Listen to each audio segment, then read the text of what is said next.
ராகு, சனி ரிஷப ராசிக்குன்னு பார்க்கும்போது, எது எடுத்தாலுமே ஸ்பீட் பண்ணி விட்டுரும். அப்ப இந்த speed without any break it's danger தானே!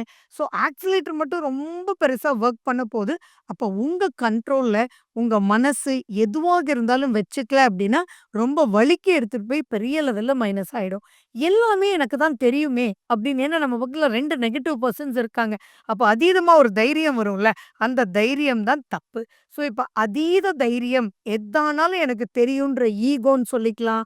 என்ன வேணா சொல்லிக்கலாம். அந்த இடத்துலலாம் ரொம்ப எச்சரிக்கையா இல்ல அப்டின்னா, உங்களையே அது தூக்கிவிட்டு எல்லாமே கிரகங்கள் தான். அப்ப உங்களையே வந்து அது ஆசைகள தூண்டிவிடும். ஒரு ஈகோவ கொண்டு வரும். ஒரு பொசிஷன் எல்லாம் இப்ப எடுக்க வேண்டான்னு சொல்லுவோம். இப்ப திடீர்னு பார்த்தீங்கன்னா, "சார் நீங்க வந்து செக்ரட்டரியா இருங்க சார்" அப்டின்னு சொல்லுவாங்க. "நீங்க ட்ரெஷரரா இருங்க சார்ன்னு" நம்மள போய் ட்ரெஷரரா சொல்ட்டாரு ஓகேன்னு ஆனா அங்க இருக்கிற ஓட்டைய நீ அனலைஸ் பண்ணியிருக்கவே மாட்டீங்க. கடைசியில அந்த சிக்கல் எல்லாமே ஃபேஸ் பண்ண வேண்டிய ஒரு பொசிஷனுக்கு போயிடணும். மெயினா இன்வெஸ்ட்மென்ட்ல ரொம்ப ரொம்ப எச்சரிக்கையா இருக்கணும் ரிஷப ராசி அன்பர்கள்.